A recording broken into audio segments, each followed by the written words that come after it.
अस्सलाम वालेकुम स्टूडेंट। आज हम डिस्कस करेंगे वर्क, पावर एंड एनर्जी के बारे में।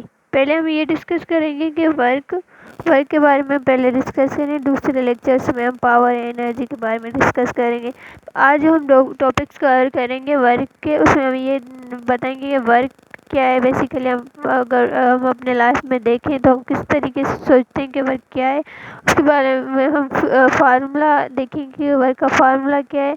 उसके बाद हम डिस्कस करेंगे वर्क के टाइप्स कितने होते हैं अगर एंगल के हिसाब से देखा जाए, और उसके बाद हम डिस्कस करेंगे कि वर्क के कितने यूनिट होते हैं। बेसिकली वर्क जो है ना, अपनी लाइफ में देखें तो हम सोचते हैं कि एक दो मेंटली वर्क होता है, एक फिजिकल यानी कि फिजिक्स के लिहाज से वर्क होता है। मेंटली जैसे हम स्टडी कर रहे होते हैं, हमारी एनर्जी भी यूज़ होती है, लेकिन वो जो है ना फिजिक्स के अकॉर्डिंग वर्क नहीं होता, तो इसके हिसाब से।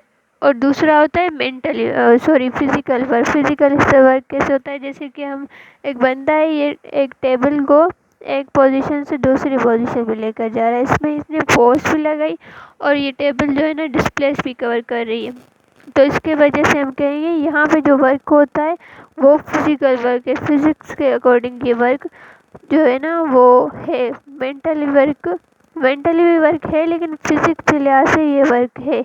मेंटली जो वर्क होता है वहाँ पे, क्योंकि डिस्प्लेसमेंट नहीं हो रहा है, हमारी एनर्जी तो यूज़ होती है लेकिन कोई डिस्प्लेसमेंट नहीं होता, तो हम कहते हैं कि वो वर्क जो है ना बेसिकली एक हमारी मेंटली एनर्जी यूज़ हो रही है। लेकिन फिज़िक्स उसको वर्क नहीं समझती। फिज़िक्स उस चीज़ को वर्क समझती है जहाँ पे हम फोर्स भी लगाएं और वो बॉडी जो है ना डिस्प्लेसमेंट भी तय करे। जैसे कि हम यहाँ पे देख रहे हैं, एक बंदा एक टेबल को एक पोजीशन से दूसरी पोजीशन पे ले जा रहा है, तो यहाँ पे बेसिकली फोर्स भी लग रही है और डिस्प्लेसमेंट भी हो रहा है, तो हम कहेंगे यहाँ पे जो है वर्क हो रहा है। अगर हम वर्क का फार्मूला देखें तो वो एक डॉट प्रोडक्ट होती है फोर्स और डिस्प्लेसमेंट की। आपने पढ़ा होगा वेक्टर में कि डॉट प्रोडक्ट क्या है। डॉट प्रोडक्ट बेसिकली जब भी हम दो वेक्टर्स को मिलाएं और उसका रिजल्ट नॉन डायरेक्शन आए, मतलब वो जो रिजल्ट है जो डॉट उसकी प्रोडक्ट आए, वो एक ऐसी क्वांटिटी हो जिसकी कोई डायरेक्शन ना हो। मैग्नीट्यूड तो हो लेकिन डायरेक्शन ना आए, तो हम उसको कहते हैं डॉट प्रोडक्ट या स्केलर प्रोडक्ट। इसकी डायरेक्शन ना हो तो बेसिकली वर्क एक डॉट प्रोडक्ट है, इसकी कोई डायरेक्शन नहीं होती। उसके बाद अगर हम देखें इसको और ज़्यादा, हम इस फार्मूले को और ज़्यादा हम जो है ना ओपन करके लिखते हैं, तो हम ऐसे लिखते हैं वर्क इक्वल टू होता है एफ डी कोस थीटा। जब भी हम डॉट हटाते हैं तो हम कोस लगाते हैं। तो थर्ड टॉपिक हमारा है कि कितने टाइप्स होते हैं on the basis of angle. Work के कितने टाइप्स होते हैं एंगल के हिसाब से। तो पहला होता है अगर वर्क पॉजिटिव हो। वर्क पॉजिटिव तब भी होता है जब जो एंगल होती है वो लेस होती है से 90 डिग्री से 90 डिग्री से लेस, जैसे कि मे बी 30 हो, 45 हो, कोई भी हो, लेकिन 90 से अगर कम है तो वर्क जो है ना पॉजिटिव होता है। क्यों? क्योंकि 90 पे जो है ना वर्क ज़ीरो हो जाता है। कोस 90 क्योंकि ज़ीरो होता है तो वर्क भी ज़ीरो हो जाता है। और जो है ना सेकेंड होता है वर्क जब निगेटिव हो। वर्क निगेटिव तब होता है जब ये जो थीटा होती है वो 90 से ग्रेटर होती है, तो वर्क नेगेटिव हो जाता है। और थर्ड जो होता है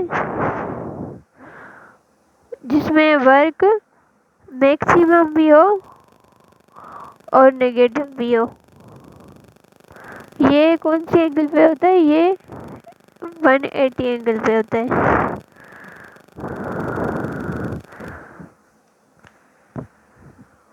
और दूसरी एक पॉइंट है वर्क जो है ना मैक्सिमम और पॉजिटिव ज़ीरो एंगल पे भी होता है। तो बेसिकली तीन टाइप्स हो गए कि वर्क पॉजिटिव कब हो रहा है और नेगेटिव कब हो रहा है और नेगेटिव मैक्सिमम कब हो रहा है। तो ये इसकी जो है ना कुछ चीज़ें जो आपको अपने माइंड में रखनी चाहिए।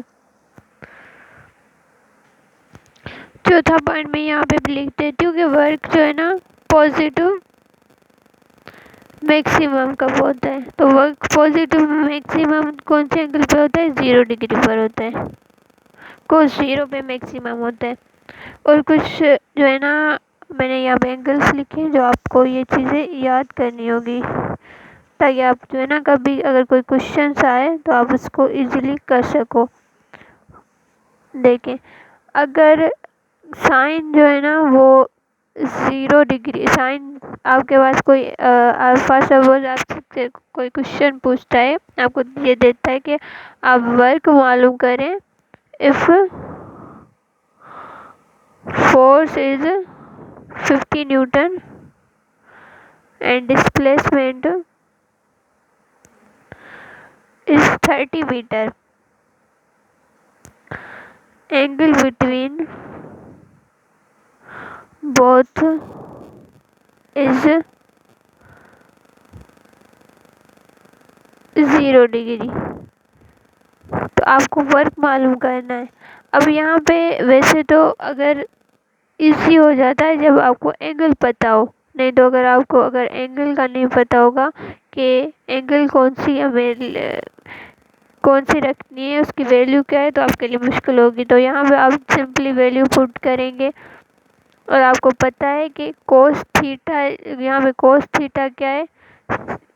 0 एंगल दी है और कोस 0 किसके बराबर होती है? 1 के बराबर होती है। तो यहाँ पे आप जस्ट 1 पुट करेंगे। इसके अलावा अगर आपको ये यहाँ पे दिया हो कि एंगल 30 है, तो आप ये लिखेंगे कोस 30 किसके बराबर है। अगर आपको एंगल 60 दी हुई है तो आपको पता होना चाहिए कोस 60 किसके बराबर है। आपको अगर ये सारी चीज़ें पता होंगी, उसके रेशियोज पता होंगे एंगल के, तो आप इजीली पुट कर सकते हो और वैल्यूज़ निकाल सकते हो। तो ये आप इसकी पिक ले लें और इजीली जो है ना इसका ये याद कर दें कि अगर यहाँ पे आप कोई एक एंगल काम की, ये वाली कोस, अगर ये वाली आपको तभी काम किया होगी जब आप जो है ना डिफरेंट, अगर जैसे टार्क मालूम करेंगे तो वहाँ पे आपको साइन थीटा चाहिए होगा, तो तभी भी आपको ये कुछ एंगल्स होते हैं जो आपको अपने माइंड में रखनी चाहिए। यहाँ पे अगर हम वर्क की बात करें तो हमारे लिए मेन ये वाली चीज़ें जो आपको याद रखनी चाहिए। यहाँ से लेकर ये वाली कोस की वैल्यूज़ क्या हैं कि अगर कोस 0 डिग्री होता है तो ये है ना उसका रेशो 1 होता है। अगर कोस 30 है तो √3/2 है। अगर कोस 45 है तो 1/√2 है। 60 है, 60 पे यहाँ पे एक मिस्टेक होगी, ये 1/2 के बराबर होता है। सॉरी, यहाँ पे 1/2 के बराबर होता है। कोस 30 √3/2 के बराबर होता है और कोस 90 0 के बराबर। आपने एक चीज़ नोट की होगी, जैसे एंगल बढ़ता जा रहा है कि वैल्यूज़ कम होती जा रही हैं, इसीलिए हम कहते हैं कि वर्क में जो है ना वो वर्क जो है ना इन्वर्सली प्रोपोर्शनल होता है एंगल के। ये आप अपनी याद रखें माइंड में, जब भी एंगल इंक्रीज होता जाता है कि वर्क डिक्रीज होता है। जहाँ पे आप ये चीज़ें, क्योंकि वर्क में कोस थीटा आता है और कोस में जब भी एंगल इंक्रीज होती है तो उसकी वैल्यूज डिक्रीज होती है। तो आप ये अपने माइंड में रखें चीज़, क्योंकि ये जब आप इन प्रॉब्लम्स या न्यूमेरिकल्स दिए जाते हैं तो आपको ये वैल्यूज़ याद होंगी, तो आप इजली जो है ना उनको सॉल्व कर सकते हो। उसके बाद हम जो है ना ये हमने डिस्कस कर दिया। अब मैंने अपने नोट्स के हिसाब से देखा हूँ कि कौन सी अगर पॉइंट रह गई है तो मैं आपको बता दूँ। उसके बाद डिफरेंट यूनिट्स हैं वो अपने नोट्स से ही मैं आपको बता रही हूँ। अगर कोई चीज़ रह जाए तो फिर मैं आपको उसके पॉइंट्स बता दूँगी। वर्क जो है ना यहाँ पे लिखा है कि फोर्स काज डिस्प्लेसमेंट, तो हम उसको वर्क कहेंगे। हाँ, ये पॉइंट अगर आप देखें, फोर्स हमने पता है कि वर्क FD कोस थीटा के बराबर होता है, तो हम यहाँ पे अगर इसको ऐसे रीअरेंज करें, फोर्स D कोस थीटा को वर्क के बराबर हो, तो अगर हम एंगल मालूम करें तो हम इन सारी चीज़ों को इस साइड पे लेकर आएंगे, तो जो है ना हमें थीटा भी मालूम हो सकता है। तो ये थीटा का फार्मूला भी हम इससे, अगर आपको दिया फोर्स दी हुई है, डिस्प्लेसमेंट दिया हुआ, तो आप जो है ना ये वर्क भी दिया हुआ है तो आप थीटा मालूम कर सकते हैं। और दूसरी पॉइंट जो टॉर्क होता है वो एक्सीलरेशन प्रोड्यूस करता है। ये पता नहीं क्यों लिखी है पॉइंट मैंने, पर यहाँ पे बेसिकली आप ये याद रखें कि जो वर्क है ना वो डायमेंशनली पेयर होता है वो उसका वर्टॉर्क का, कि उसमें एफ टी आता है, यानी कि उसका जो यूनिट होता है वो सेम होता है। डायरेक्शन बेसिकली वर्क टॉर्क की तो डायरेक्शन होती है, वो एक वेक्टर प्रोडक्ट है, लेकिन उन दोनों का यूनिट सेम होता है।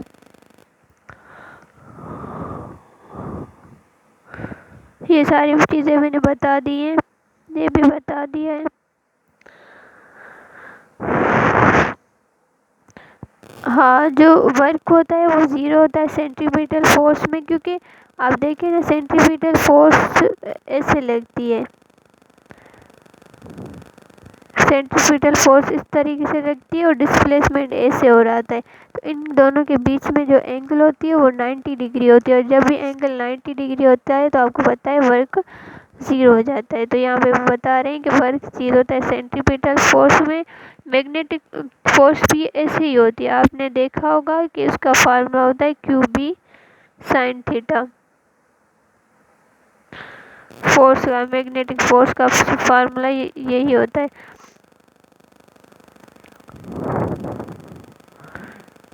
चार्ज इस साइड से जा रही होती है, उसकी वेलोसिटी ऐसे होती है, और जो उसका मैग्नेटिक फोर्स उसके परपेंडिकुलर होता है।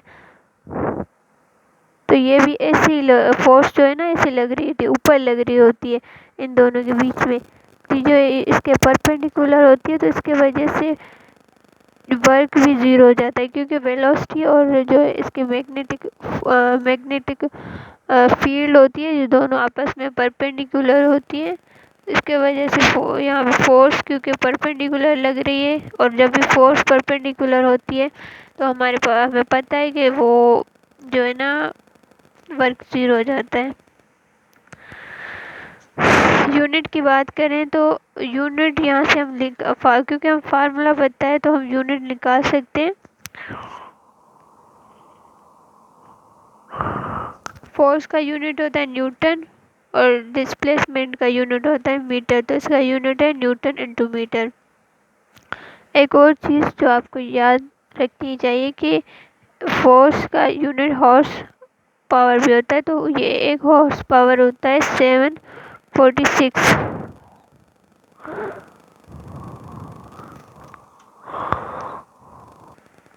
एक हॉर्स पावर होता है 746 जॉल पर सेकंड। ये आपको मैं नेक्स्ट लेक्चर में बताऊंगी कि हॉर्स पावर कैसे जो है ना इसका यूनिट है वर्क का, क्योंकि हम अगर पावर का फार्मूला देखेंगे तो हम पावर वाले यूनिट से भी हम जो है ना वर्क का यूनिट निकाल सकते हैं। ये डिफरेंट जो है ना टेक्निक्स होते हैं जो आपको पता होनी चाहिए। नेक्स्ट लेक्चर में आपको मैं ये चीज़ें बता दूंगी। तो आज के लिए इतना ही, नेक्स्ट लेक्चर में आपको और ज़्यादा मैं बताऊंगी इंशाल्लाह। अल्लाह हाफ़िज़।